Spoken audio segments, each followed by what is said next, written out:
Welcome, curious minds, to another deep dive. Today, we're really unpacking a big one: leadership. It touches everything, right, from work to home, and we're looking at it through, well, a really influential lens: John C. Maxwell's "The 21 Irrefutable Laws of Leadership."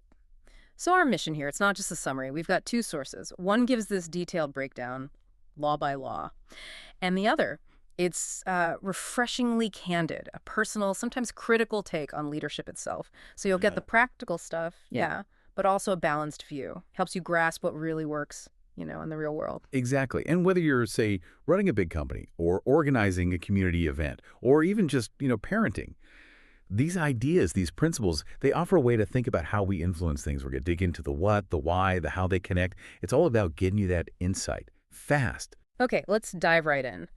One of our sources, the reviewer, actually starts by saying they have a tenuous relationship with leadership, which is interesting. They talk about how bad leadership, big ego, selfish goals, causes real problems, real suffering.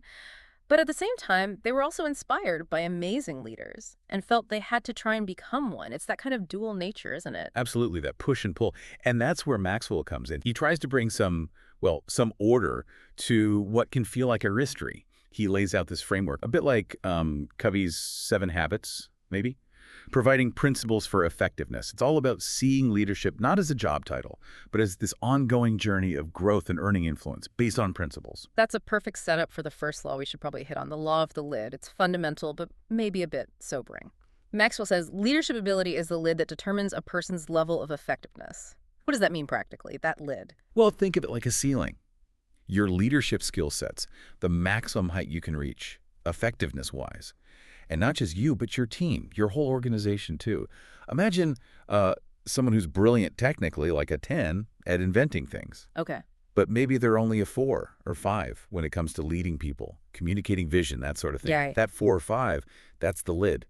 Doesn't matter how great the invention is, their lower leadership ability caps how far the whole thing can go. Yeah. They'll hit a plateau. So it's not just my potential, but how I limit or enable everyone around me. Precisely.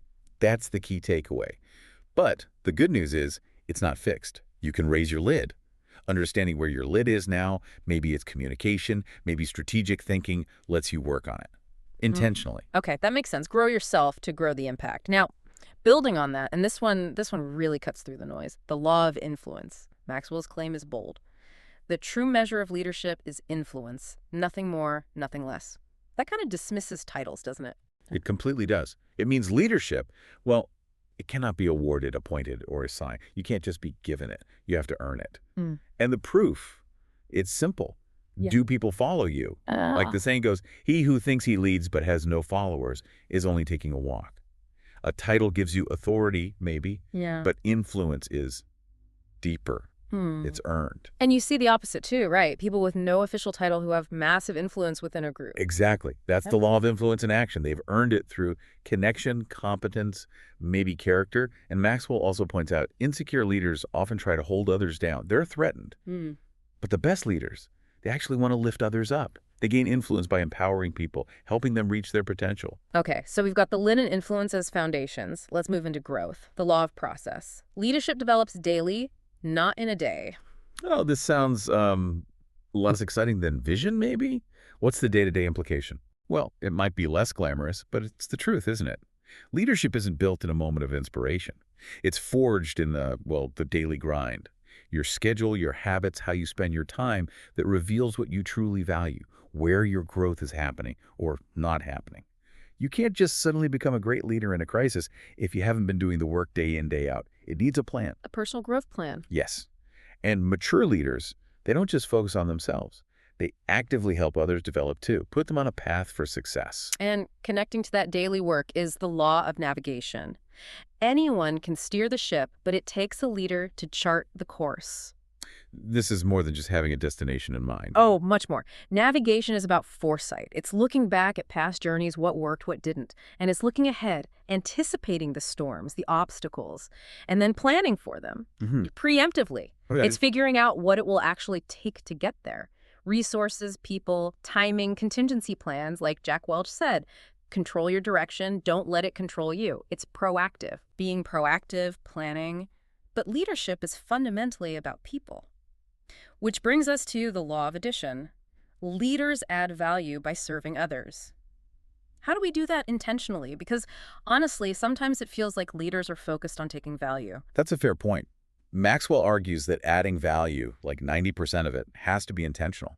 And it starts with genuinely valuing people, not just as resources, but as individuals. Taking the time to know their goals, their hopes, what matters to them. Then you can actually find ways to help them, to serve their needs. He contrasts inexperienced leaders who jump in trying to lead before they know anyone Right. with mature leaders who listen first, learn, and then lead. Listen, learn, then lead. I like that. And that leads perfectly into the law of solid ground, which feels incredibly relevant today. Trust is the foundation of leadership. Building trust seems like such a huge challenge now. It is. It absolutely is. Trust takes ages to build and, well, moments to destroy. Maxwell says it rests on 3 pillars: competence, connection, and character. You need all 3 consistently. Competence, connection, character. Okay. Competence is, can you actually do the job? Make good decisions. Connection is about showing you care, like we just talked about with addition. But character, that's the bedrock. Admitting mistakes. Putting the team first, not your own agenda. Doing the right thing. You break trust, especially on character. Your influence it vanishes. Yeah, gone. Gone. Which ties right into the law of respect. People follow leaders stronger than themselves, and leadership is voluntary. Exactly. It's a choice people make. They might admire you as a person or love you as a friend, but following you as a leader, that comes from respect. Respect for your competence, your character, your connection. If you lose that respect, even if you still have the title, the actual following, the voluntary influence, it disappears. You have to earn it constantly. Okay, shifting gears slightly to understanding dynamics. The law of magnetism. Who you are is who you attract. This feels like it demands some serious self-reflection. It really does. It's almost like a mirror. Leaders tend to attract people who are, like them. Similar values, attitudes, maybe even work ethic. So if I want better people on my team, Then you need to be better. Grow yourself first. If you want to grow an organization, grow the leader. It's that simple and that challenging. You need to become the kind of person you want to attract. makes sense. And then, for building those relationships, the law of connection. Leaders touch a heart before they ask for a hand. We've all heard, people don't care how much you know until they know how much you care. How does this play out? It's fundamental. Building real credibility isn't about showing off how smart you are. It's about genuine care. Taking the time, like we said with addition, to understand people, what drives them, what are their challenges, and then adapting your style to them, meeting them where they are, not expecting them to change to fit you. You connect to the person first, then you can guide their actions. That connection allows for the next step, doesn't it? The law of empowerment. Only secure leaders give power to others. What does that look like? Giving power away sounds risky to some. It does sound risky if you're insecure, right? Yeah. Because insecure leaders hoard power. They worry that someone else's success diminishes their own. But secure leaders, they see it differently. They actively look for potential in others, build them up, and then, here's the key, they trust them. They give them resources, authority, responsibility. They let go. Teddy Roosevelt's quote about picking good people and then having the self-restraint not to meddle. That's it. Because they know that enlarging others makes you larger. It multiplies your impact. Okay, we've covered a lot on character, influence, connection. Let's talk strategy. The law of buy-in. People buy into the leader, then the vision. Why the leader first? Because it's easy to think a great idea, a compelling vision, is enough on its own, but it's not. People don't just follow visions floating in the air. They follow leaders they trust, leaders they believe are worthy, leaders who then champion a vision they can get behind. So the leader's credibility is the gateway. Absolutely. Yeah. If they don't trust you, if they don't buy into you as a person, as a leader, then the most amazing vision in the world won't matter. Yeah. No trust, no buy-in. Simple as that. Makes sense. Then there's the law of momentum, or the law of the big mo. Maxwell says momentum is a leader's best friend. We've all felt that energy, right? How do leaders create it? Oh yeah, momentum is huge. It's like when you have it, everything feels easier, obstacles seem smaller. Without it, even simple things feel like pushing a boulder uphill. Right. Creating it, though, that comes from the leader. It requires that clear vision we talked about, building the team, and crucially, providing the motivation, getting those early wins. It builds on itself like inertia. Once you're moving, it's easier to keep moving. But the leader has to provide that initial spark, that consistent push. If the leader needs motivating, forget about Big Mo for the team. And leadership isn't free, is it? The law of sacrifice. A leader must give up to go up. This speaks volumes about what's really required. It really does. Leadership can look appealing from the outside, maybe glamorous, but the reality is it demands sacrifice constantly. Maxwell puts it plainly, no success without sacrifice. And it's not just giving up your weekends, though that happens. It's about prioritizing the team, the mission, over your own comfort, your own ego, sometimes even your own preferences or gains. It's about putting others first, consistently. That's the trade-off. You give up to go up and to lift others up too. Okay, let's move toward the end game, the lasting impact, the law of explosive growth. Here, Maxwell distinguishes to add growth, lead followers, but to multiply, lead leaders. What's the difference there? It sounds significant. It's a huge difference, a real game changer in how you think about leadership. So developing yourself, that leads to personal success. Good. Developing your team, your followers, that leads to growth in the organization. Great. But developing other leaders, people who can then go on to lead and develop more leaders, that's where you get multiplication. Explosive growth.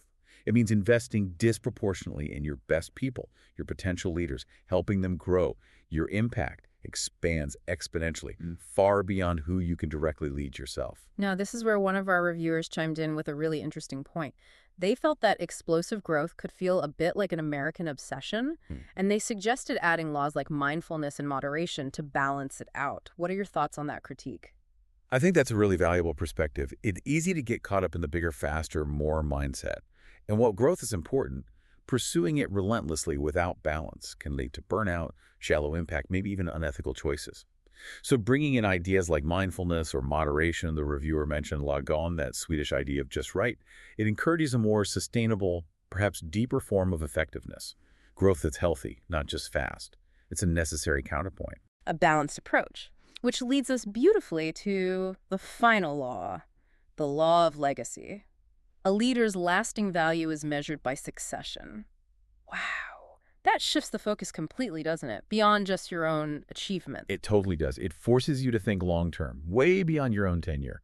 Maxwell asked that really challenging question. What do you want people to say at your funeral? He breaks it down. Achievement is doing great things yourself. Success is when your team does great things for you. Significance is developing leaders to do great things with you. Right. But legacy, that's the ultimate level. It's when you've developed leaders who can do great things without you. When the organization, the mission, thrives long after you're gone because of the leaders you built, that's the true measure. That's profound. Now, speaking of impact and how these ideas land, that same critical reviewer, they also had some bad and ugly points, specifically about perceived religious undertones. They mentioned a whiff of the cult around momentum and legacy, especially concerning Maxwell's own followers or disciples. How do we process that kind of critique? Well, it's important to acknowledge it's one person's perspective, someone who explicitly stated they aren't religious. Maxwell is open about his faith influencing his work. This reviewer felt, particularly later in the book, that the tone sometimes shifted from universal principles to promoting a specific value system. Okay. And that's a fair critique to consider. It's a reminder for all of us, really. When we engage with any author, any framework, we need to think critically. We can take the powerful principles, the laws themselves are widely seen as insightful, while also being aware of the author's own lens and deciding how much of that resonates with our own values. It's about extracting the wisdom thoughtfully.